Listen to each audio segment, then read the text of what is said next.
টাকা ইয়াদাগা আরে দেখ না সুযোগ করে ঢুকতো না রে ধরুন না ধরুন কি বলেছে কে বলেছে সইকা আবু কোন একটা সারা দিব নি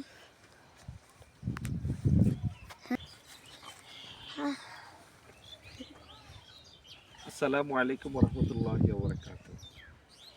ছোটবেলায় একটা কবিতা পড়েছিলাম, ফুল কেন্দ্রিক একটা কবিতা। কবিতাটা ছিল, জুটে যদি মুঠে যদি 2টি পয়সা,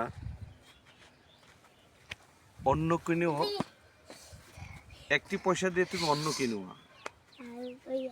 আর যদি 2টি পয়সা যদি মিলে তাহলে 1টি পয়সা দিয়ে তুমি ফুল কিনিও হে অনুরাগী। মানে 2টি পয়সা যদি তুমি জোটাতে পারো, 1টি পয়সা দিয়ে তুমি খাদ্য কিনিও নিজের প্রয়োজনের জন্য, আরেকটি পয়সা দিয়ে তুমি একটা ফুল কিনো। ফুলটা দেখো কি সুন্দর, সেই ফুলের আলোকে তুমি নিজের জীবনটাকে গড়ে তোলো। আসলে ফুল ছিঁড়ার জন্য না, ফুল দেখতে সুন্দর, ফুল গাছে বাগানে ফুলকে সুন্দর দেখায়। যদি আমরা ফুলটাকে ছিঁড়ে বিভিন্ন জায়গায় আমরা ব্যবহার করি, সেটা ঠিক না। ফুলের জায়গায় থাকাটাই উত্তম। কাজেই আমরা যদি ফুলের মতো নিজের চরিত্রটাকে যদি করতে চাই, সুন্দর করতে চাই, তাহলে আমরা ভালো মানুষ হতে পারবো। আসসালামু আলাইকুম।